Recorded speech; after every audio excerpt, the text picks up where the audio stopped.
Any health-related information on the following show provides general information only. Content presented on any show by any host or guest should not be substituted for a doctor's advice. Always consult your physician before beginning any new diet, exercise, or treatment program.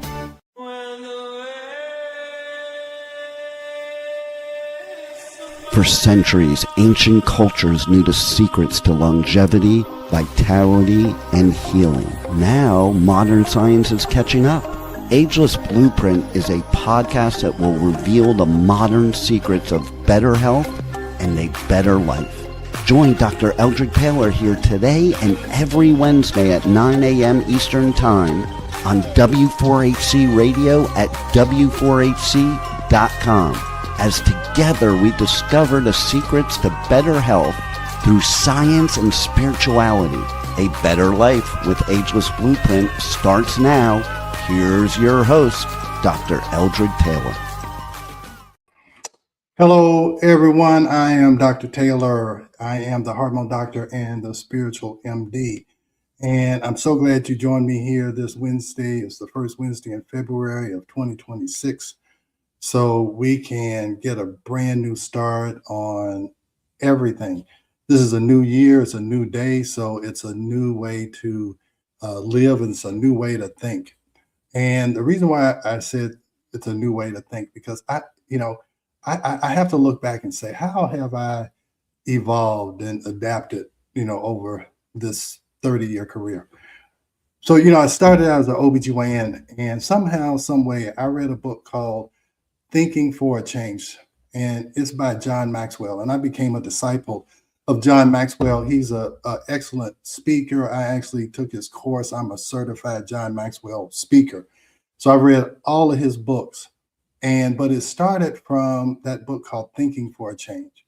And it made me start thinking differently about what I do, about being an OBGYN, about being, a doctor in general. And it kind of took me away from thinking like a conventional doctor into thinking like a functional medicine doctor. And what I have determined is that what I'm really trying to get you guys to do is to think differently. Because once you start thinking differently, you can be independent. You don't need me. You don't need a doctor. Because you are thinking independently. And it's all about changing the way you think. And so today we're going to talk about changing how you think about stress and how you think about disease. Because in conventional medicine, we wait till the conventional lab values show us that you have a disease. But what goes on? Because, the day you get diagnosed with diabetes or PCOS or whatever, it wasn't like you were 100% normal the day before and then all of a sudden you have a disease. No. It doesn't happen like that. It is a process. And what you want to do is you want to interrupt that process. So if you can understand the basic physiology, why you get diseases, you can look upstream. Because I'm telling you, by the time you get fibroids and by the time you get any kind of condition, a lot of stuff has happened upstream. So we want to always look upstream. We wrote 2 books. One was Are Your Hormones Making You Sick? Because we were worried about downstream hormones and fibroids, because I'm an OBGYN. But about 2 or 3 years later, we figured out that wasn't the answer. We wrote the book called The Stress Connection, because it really didn't connect until we understood stress. So, and then I told you, I read a study that said 75 to 90% of all visits to primary care physicians are for stress-related complaints or disorders. So if I am an expert on stress, and if you're an expert on stress, you will know the root cause of 75 to 90% of the reasons why you go to the doctor. So that's what we're going to talk about today, is how are we going to think differently about the diseases or the symptoms that we have, and we're going to always be looking upstream. All right. So let's start with the slides, Rebel. All right. Let me see. Can you make those bigger so I can see them? All right. Great. Thank you. All right. So this is what I want you to understand. The body wants to live even though you keep trying to kill it. Okay. It is always about survival. So let me tell you, basically, here's what the Ageless Blueprint is. It is all about how can your body survive and how can it adapt, even when you do things that go against it. Because the human body is not a machine that breaks randomly.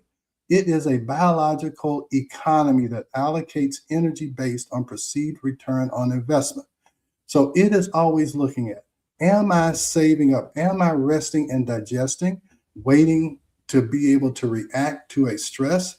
And you got to understand in nature, they just have acute stressors, okay? They don't have stress for long periods of time. And that's what I've learned by going on safaris. So it's saying, do I allocate energy and saving up energy and protecting myself and resting, digesting, making sure everything is working fine. So when a stress does come, I can react to it or I can respond to it and not just react. Or am I in survival mode where I just have to react? I don't have time to think. I don't have time to eat and digest. I don't have time to worry about my immune system causing a problem, 2 years from now, that I might have cancer 2 years from now. I've got to allocate this energy right here, right now. So what we want to look at is that, how is your body allocating energy? And I'm going to tell you, if you start thinking like that, you're going to recognize all of these issues that you have might all be coming from that stress or those multiple stressors. So let's go to the next slide. All right. So here's how this works. Okay. You cannot fund a home renovation during a war. So you can't be repairing yourselves. So when you're at war, you got things coming at you. You have to dodge things. You have to react quickly. You don't have time to rebuild and restore and take care of all the things that were damaged. So the body operates on a strictly finite energy budget. Okay. I tell people you only have so much blood. You only have so much oxygen. It can only, you can't make more all of a sudden. So you have to figure out, where does your energy go? So you cannot simultaneously fund the long-term health projects and immediate defense mechanisms at full capacity. So when the cost of defense rises, the budget for maintenance is slashed. So wherever you interpret a stress, okay, and we're going to talk about what stressors are. So it doesn't necessarily have to be an emotional stress or a physical stress. It can be all, or it can be all of those combined. So whenever your body sees stress, it is going to go into the fight or flight system, because that's all it knows. So let's go to the next slide and I'll show you. All right. So there is a master switch. Okay. It does not distinguish lions from emails. So this is what I'm talking about, is that you go into that survival mode, you use your primitive brain. So your brain doesn't know the difference between a lion or a virus. That's what your body is made to detect. Okay. We are a part of nature. Okay. And all of nature, they have to defend themselves against predators. Okay. And our predators are our environment, what we think, what we feel, what we're exposed to, the viruses, everything is out there. All of nature has predators. We know COVID, that's a predator. And that was a stressor, and we needed to be able to have enough energy stored up to fight off COVID. And that's why these diseases, they tend to affect the people who are most vulnerable. It was children and it was older people, because they did not have enough stored up energy to fight that off. And what you got to understand is that we have all kinds of emotional threats that are trying to turn on this alarm system. Okay. So all the news, our family, all of these things, these external things are trying to turn that switch on. And the key is, can you keep that switch off even though the external environment is trying to turn it on? That is the key. Can you keep yourself calm even though everything outside of you is trying to turn on that switch? And you can control it. Okay. But one, you would like to eliminate some of those inputs. Okay. So I don't look at the news anymore. Okay. Because anything you look at on the news is trying to turn that switch on. And once you turn that switch on, then this whole process starts. And we're going to talk about that process. So you have to understand your body does not know the difference. And see, here's what you have to understand is that one person can see one experience as stressful and another person can see it as joy and excitement. So it's all about how you interpret it. What do you think about it? I'll tell you, we climbed this 10,000-foot mountain to see these gorillas. Now, I will tell you, if I had known what it was going to take, my fight or flight system would have come on and would have tried to protect me and told me not to do it. I just didn't know. Okay. So, but anyway, anyway, it's all how you perceive it. I talk about, I don't like roller coasters. So I perceive roller coasters, my sympathetic nervous system turns on. Okay. I have fight or flight. I don't want to do it. I get nervous. I get sweaty. Now, my kids, they love it. They interpret it as being joyful and excitement. So it's all about how you think about things. Okay. It's about how you think and how you perceive it. Because that reptilian brain, the only way it knows what's happening is by what you think and how you interpret what you see and what you hear and what you feel. And so all of that is interpreted, whether it's a stress or whether it's something for you to be happy about and for you to rest and enjoy. All right. So next slide. All right.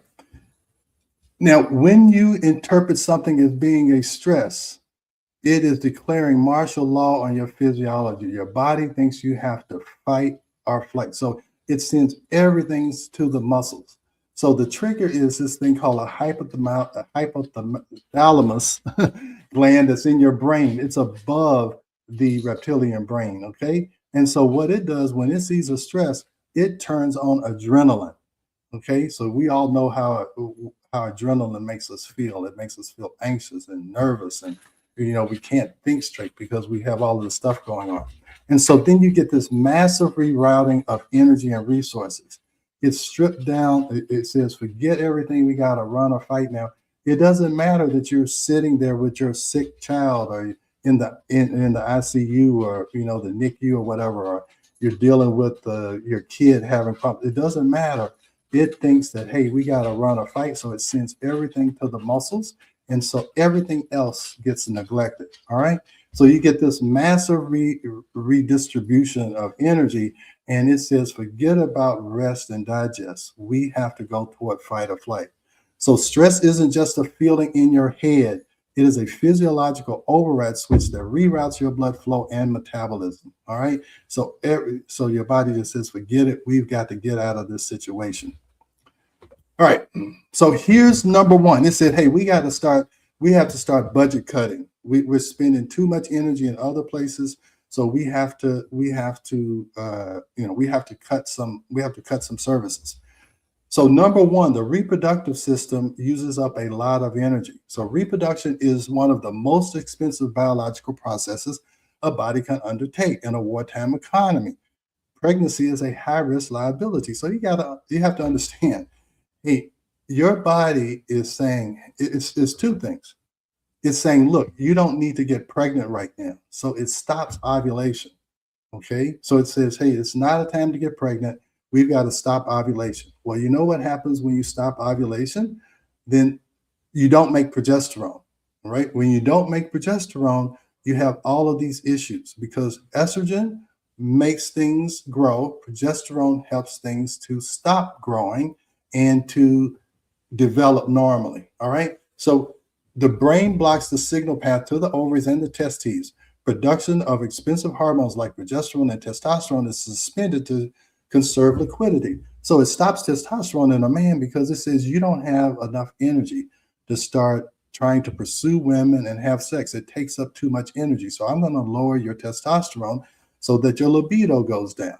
All right. And then in women, it stops ovulation. And that's why you have PCOS and all of these issues, because PCOS means you have a lot of cysts that are trying to ovulate, but the stress is don't do it. And so now you have all of this estrogen, you're estrogen dominant, you're storing fat, things are growing that you don't want to grow, like endometriosis and fibroids and irregular bleeding because the lining in your uterus is growing too much. And then your emotions get out of control because progesterone also slows down your emotions. It calms you so you can sleep. But it all came from stress. And again, we're all under stress. Okay, kids are under stress from school. They're under stress from parents, trying to push them. And so we are under stress our whole life. We're under stress trying to get pregnant, and trying to get pregnant causes you not to get pregnant. And that's why a lot of people, they end up having a baby after they stop doing the infertility workup, because the infertility workup is so stressful. So that's why I'm saying stress is that master switch. So we have to try and keep that switch off, even though all these external circumstances are trying to turn the switch on. All right. So then there's another budget cut. I will tell you, this is probably the hardest concept I have had to try and get over to doctors and to patients about thyroid function. Okay. This is it. We have been taught that we look at the TSH. Okay, so let me tell you what the TSH is. It's thyroid stimulating hormone. Okay, so what thyroid stimulating hormone? It comes from the brain. All right, and what the brain does, it is looking to see if you have enough of this thing called T4. So you see the T4 right there. If there's enough T4, it says the TSH says everything is fine. So the TSH goes up when it doesn't see enough of that T4, and it tells your thyroid, hey, I need some more T4. All right.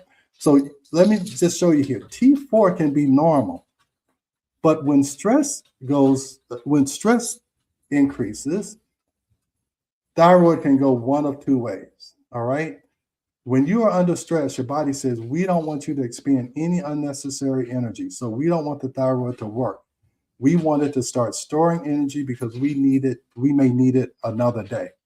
So what it does is it makes you convert this T4 into reverse T3 instead of T3. So let me go back. All right. So T4 doesn't do anything.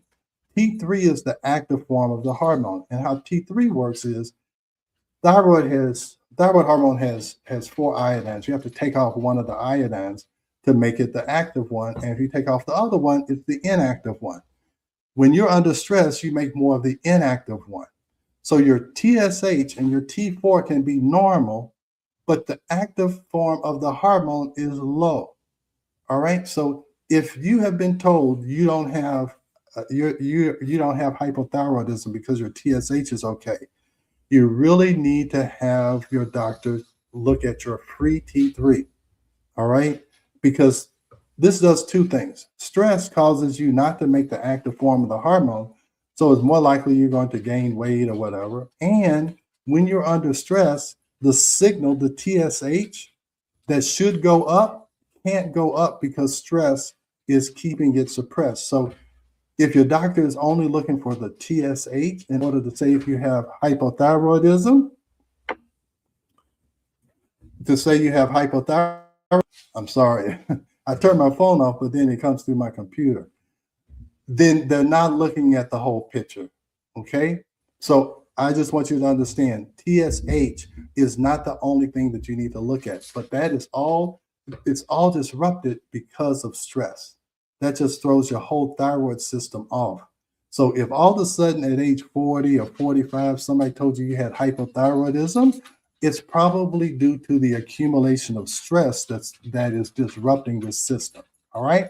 So that's just something I want you to keep in your back pocket, and just to show you how stress really just disrupts almost every system. And that's why we wrote the book called The Stress Connection. All right. So let's go to the next one. Now, I think it's this one. All right. So fatigue and weight gain are often misdiagnosed as failures in the context of survival budgeting. They are highly successful adaptations. Your body is actively slowing you down to ensure you don't run out of fuel before the threat passes. So this is what I want to say. Almost in nature, almost all species, they rest and digest most of the time, and then they are ready for any kind of stress or any kind of predator that comes their way.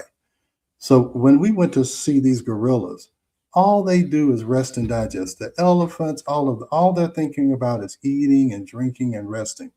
But when a predator comes, they are ready to attack. All right. So that's just how things work. You just think it's winter.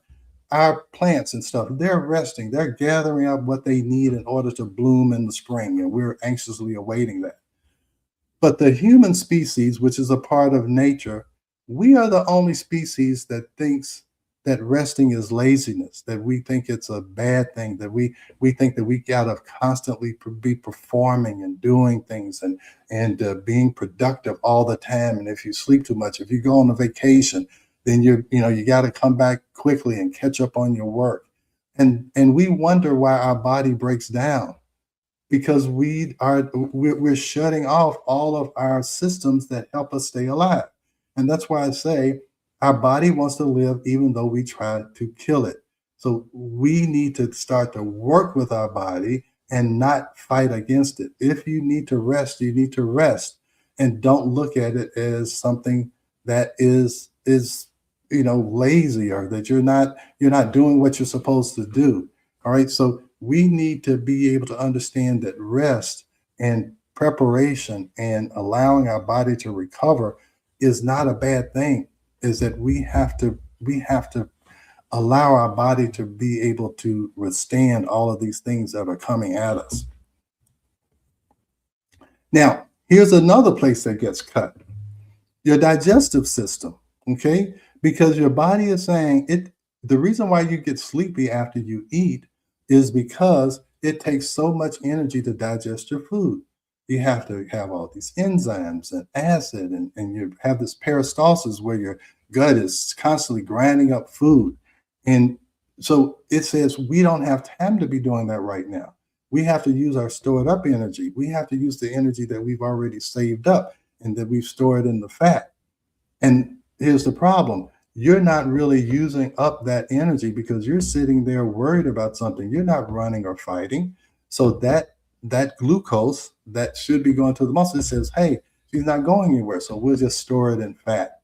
So that's part of our issues with our weight problems, okay? Because we're always under stress. We eat under stress. We go to fast food restaurants and we're eating in the car while we're driving. And so we don't even give our stomachs a chance to digest the food. Now, here's the other problem. So you got to believe that the blood is going to the gut to try and pick up nutrients, but there's also blood going to the gut to keep it healthy, right? That's the real problem. So if you don't get enough nutrients back to the gut, because the lining of the gut turns over every 7 days. Every 7 days, you have to have a new gut lining. So you have to have a lot of nutrients in order to do that. All right. So if you don't, what happens is your gut doesn't get repaired. Your gut is your protection against all of the things that you put in your mouth that you don't want to go into your body. All of the preservatives and all of the different when you're eating meat, is a bacteria or whatever that might be in the meat. So all of that has to be filtered out through your gut. But if you are not getting enough nutrients to the gut because you didn't absorb enough nutrients, now your gut is leaky. So that's where leaky gut comes from, is that you had a stress response. All of the blood went away from the gut. You didn't get any nutrients, and now there's no nutrients going back to the gut. So now the gut lining can't repair itself. All right. The other place where your cells turn over a lot is in your hair and your nails. So if your hair isn't growing and your nails aren't growing, a lot of times that means that your gut is not properly bringing in the nutrients to help that to happen. Now, let me tell you another thing. Okay. When your gut is leaky, a lot of times, so your gut should be your detoxification place, your gut and your kidneys. Now, your third place where you detoxify yourself is your skin. So if your gut is not working well, your body will try and get rid of the toxins through your skin. So that's where a lot of skin issues, I always say, if you have a skin issue, the first place you got to look is your gut. And if your gut is a problem, the next place you got to look at is your stress, your cortisol system. All right. So we've got 3 budget cuts. We budget cut the thyroid, we budget cut the reproductive system, and we budget cut the digestive system. And I will tell you that most of the time, the issues that patients come in with have these three things in common, okay, is that they have some kind of reproductive, either they have low libido or erectile dysfunction, or they have, they're having irregular periods or fibroids or whatever. So just think. And then thyroid. Everybody thinks that thyroid is a problem. I got a weight gain. It's a thyroid problem. No, we have to keep looking upstream. It could be a stress problem that's causing all of this. All right. So now let's go to the next one. Now here's the next place where you have to cut is your brain. Your brain is using 20% of all of the energy. Your brain and your reproductive system is using most of the energy. All right. So in a crisis, speed saves lives. So complex analysis is too slow. The brain prioritizes reaction over reason. That's why when you get in an argument and you start, the adrenaline starts flowing, all you can do is react. You don't act reasonably. That's why the next day you think about it and you start your cognitive function comes back and you say, oh my God, why did I say that? What were we even fighting about? So that's why when you're in an argument, I had to learn that the hard way. I've been married for 40 years, is that you can't let your body go into that reaction stage, especially if you're talking to someone you love and you cherish their relationship. You have to break that reaction. And what I've learned is that when you think you should say something, be quiet. Okay. Just be quiet. Okay. That is a reaction. Give yourself enough time to let your front part of your brain get back online. And the other thing is, if you are a high performance, that's what we talked about last week, is that when you're under stress, this is what I learned as being a doctor and being a surgeon. And this is what someone told me early on in my career.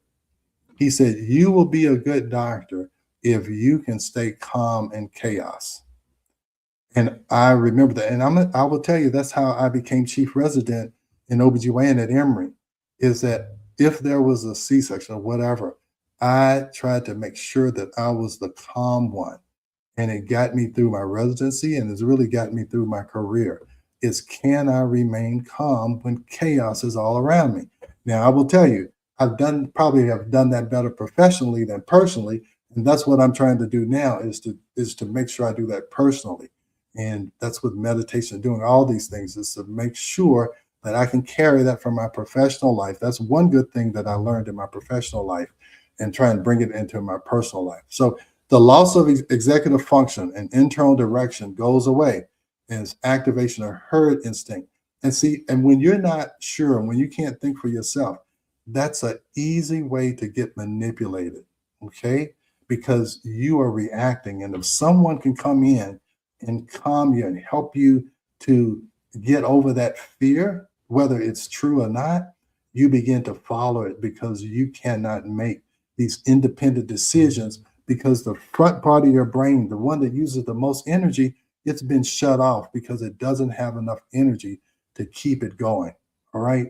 So, hey, it's almost break time. I know I've been talking a lot, but I want you to see that, hey, look, if we can fix that number one thing, if we can fix that stress, okay, all right, if we can fix that, all of this stuff downstream could get a lot better.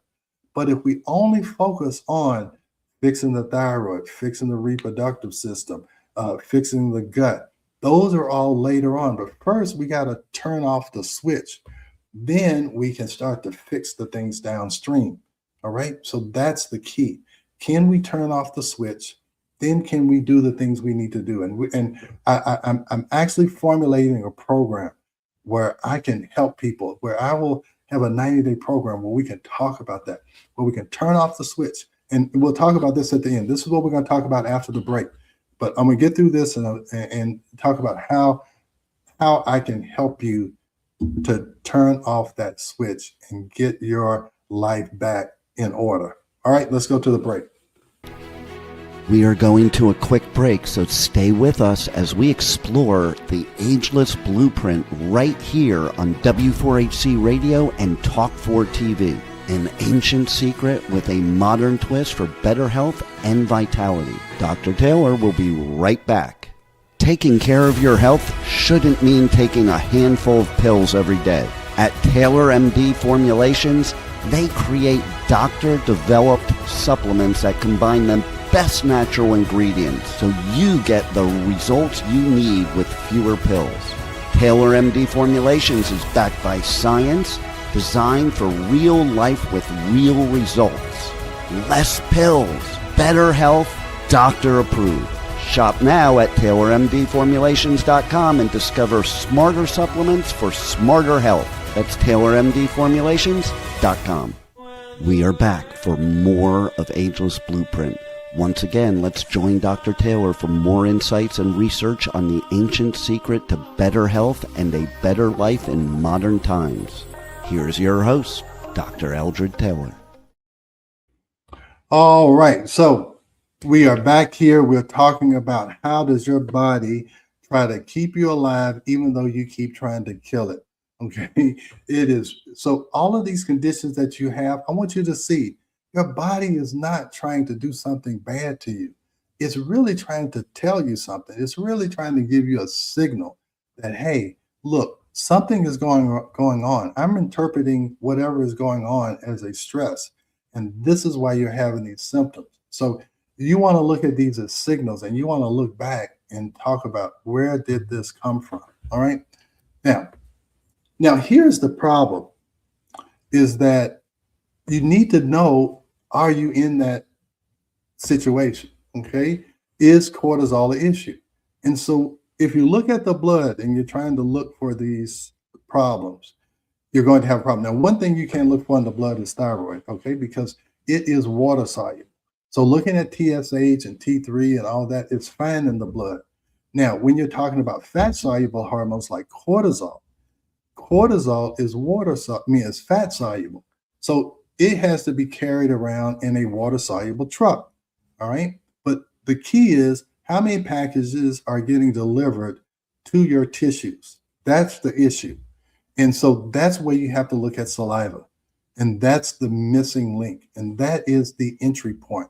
You have to, once you see what stress is doing to you, it's very difficult to unsee it. And I'm going to show you what stress is doing. And this is what I show my patients. And once they see it, it's very hard to unsee it. But what it does, it makes sense out of everything that's happening to you. And that's what I'm saying, is that if I can get you thinking for a change, is thinking that, hey, look, this all comes from my body reacting to some of the things that I'm interpreting as stress. And what can I do to turn that switch off? And that's what we're going to get to at the end. All right. So standard lab test measures what is in the trucks, not what is being delivered to the house. The body fights to maintain stable blood levels to stay alive, masking the fact that the actual tissue levels may be low. All right.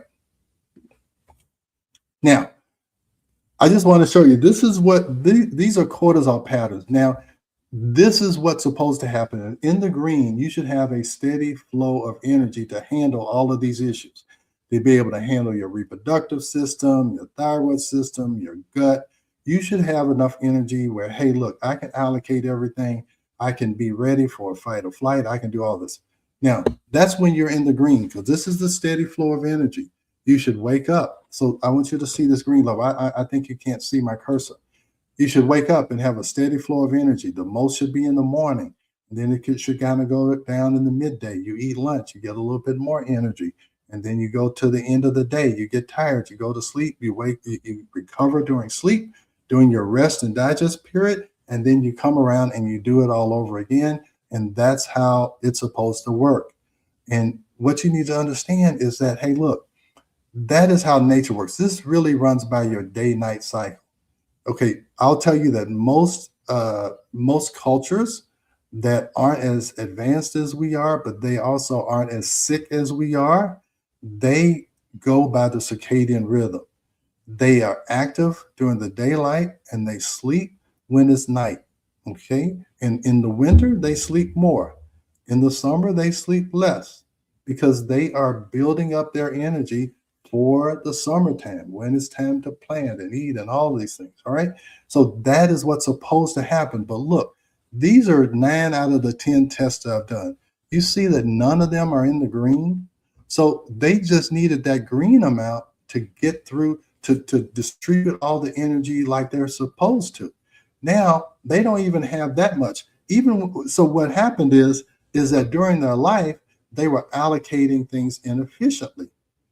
And so now they're 30, 40, 50 years old, and that has run out. And if you don't resupply your body with what it needs, all of the natural nutrients and all of the sleep and energy that it needs, it's going to run out. We call it adrenal fatigue.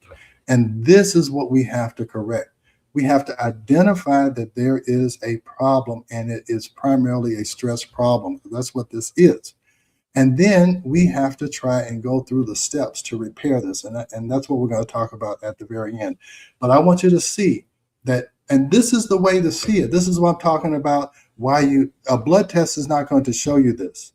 It's not, because nobody's going to come in 4 times during the day. This is when you first wake up. The next one is around noon. The third one is around 5 or 6 o'clock in the evening. And the other one is right before you go to bed, so that we can see this circadian rhythm. This is your natural rhythm that you're supposed to be in. And you see how most people have an abnormal rhythm. And it's primarily, you weren't born with an abnormal rhythm. If you look at babies and kids, they follow this. When they get tired, they sleep. And when they wake up, man, they are full of energy. They know how to rest and digest. But our culture, what it does, it disrupts that natural flow of energy. You need to look at babies, look at children, and see how deeply they sleep. You could have a marching band come through the room when a baby is asleep, and it won't wake them up, because that is the natural flow of energy. And after they eat, what do? They sleep, they rest, and they digest. They rest and digest. But we tell them, hey, look, you got to stay up late and get an A on your kindergarten homework. Okay, and we disrupt that pattern. Hey, I've been talking a lot, Rebel. Am I making sense? Absolutely. Most definitely. Yeah. So we have twisted the system so bad, it's not working anymore. Yeah. And so we have gone against nature. And, I will tell you, we talk about fight or flight. And I also want to talk about what we say to ourselves. This is one of my pet peeves. You hear people say, we lost our fight against cancer, or I'm fighting this battle. Just those words are signals to ourselves. Okay. So you really don't want to fight cancer. You really don't want to fight your fibroids. You really want to figure out, okay, where did this all start? Okay. What situation did I not deal with like I should have? Or what forces are coming to me that's turning on this switch? So that's the change in thinking that I want you to have, is that this is a signal telling me that something upstream is not right.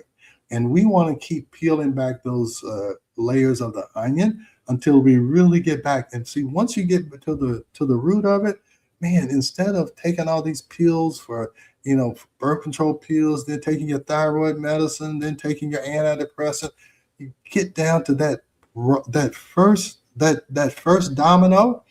And if you can pick that domino back up, all the other dominoes start to stand up also. All right. Now, so your symptoms are not errors.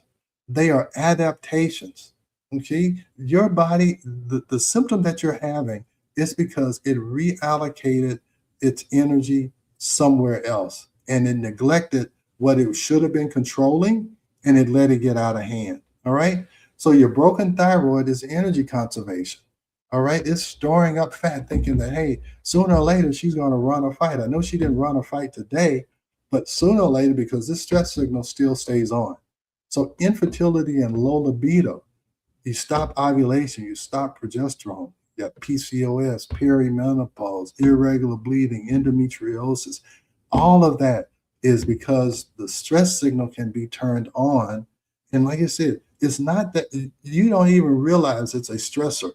You don't realize that all of this news and all of this stuff coming in, your body is interpreting it as stress. And so a lot of your issues, and I'll tell you that, I told you the two things that use up the most energy is reproduction and your brain. All right. Well, this is what I'll tell you. Women come in because of foggy thinking, irregular bleeding, all of that stuff. So men come in due to the lack of energy in the other system, the reproductive system. I'd say the only thing that a man thinks is an emergency is erectile dysfunction. That is the only thing that they will come in. So it's those two areas that use up the most energy. That's a lot of times what you notice first: the irregular bleeding, the erectile dysfunction, the man has low libido, whatever. All right. Now, brain fog, I told you that's the other, those are the two systems, this infertility and brain fog. And so these symptoms are the result of resources being successfully withdrawn from one department to fund another. The body is doing exactly what it should do to survive the war it believes it is fighting. So we gotta stop saying we're fighting. I'm fighting this diabetes. I'm fighting my blood pressure. I'm fighting this weight. No. What is this weight gain telling me? This is what I'll tell you. I tell you, I do weight loss in my office. And when I have a person who's stalling on their weight loss or GLP-1s or whatever, I'm like, okay, we've got a problem. It's upstream. It's not just your weight, it's upstream. So I did that on one patient who was stalling out, and I do it on all. And once you fix the upstream, the GLPs work, everything works. Again, that's why we wrote the stress connection second, because we figured out if we keep dealing with downstream, it doesn't really fix the problem. All right. So let me see, I got a little bit of time. So ending the war to restore the economy. So the strategy is to look upstream. Treating the downstream organ, the thyroid, the gut, the hormones is useless if the body is still in wartime mode. So we got to get out of that wartime mode. So the solution is signal safety. We must stop treating the smoke and start turning off the fire alarm. When the body feels safe, the budget for health is automatically restored. So we've got to get out of that. So this is what I've been doing in the office for 20 years. And I've been trying to figure out, this is why I'm doing the podcast. This is why I'm doing all this. How can I offer this to more people? And so I'm telling you, this is the issue. We got to stop looking at the hormones. I'm not saying stop looking at it, but we want to look at that, but then we always want to look a little bit further. So this is how you restore this. And this is how I've been talking about it forever. And this is how I now put it into a program that I'm about to launch. All right. So number one, if at all possible, get rid of the stress. This is what we call a stress reset. Get rid of the stress. Okay. Whether it's a job, a relationship, or whatever, that is always the best solution. All right, is get rid of the stress. But here's the thing. Sometimes you don't realize what the stress is. So the first thing we do is do that saliva cortisol test. Is this a stress situation? And I will tell you, 75 to 90% of the time, that cortisol test is going to come back abnormal if you come to see me, because I know you've gotten one of those downstream symptoms, and that's why you're coming to me. All right. So first, we want to do that test. And then if you've gotten rid of all of the stresses you can get rid of, but there's some you can't get rid of. All right. A sick child, parents that you're taking care of, a job you cannot leave because you need it to survive for right now. Then you have to change how you respond to the stress. You have to look at situations differently, because remember, your brain is only interpreting the sensory signals that it's getting, also the feeling that you're getting. All right. So you have to change how you respond to that stress. And there's different ways to do that through meditation. You can use all of these gadgets like the Muse band. There's another thing called heart rate variability. These are all things you can see moment by moment how stress is affecting you, and how certain things that you do to try and relieve stress, is it actually working? Is it making my cortisol go down? Is it helping me to have alpha waves in my brain on the Muse band? Is it allowing my heart rate variability? And we're going to talk a lot about heart rate variability, because now I have an app that does what I wanted to do. We'll talk about heart rate variability. So these are all the things how you can change how you respond to the stress. So in this program, we're going to try and identify the stressors, and the stresses you can't get rid of, we're going to try and help you change how you respond to the stress. Then the third part of the program is we have to repair the damage caused by the stress. If you have a leaky gut, we need to identify that and we need to repair it.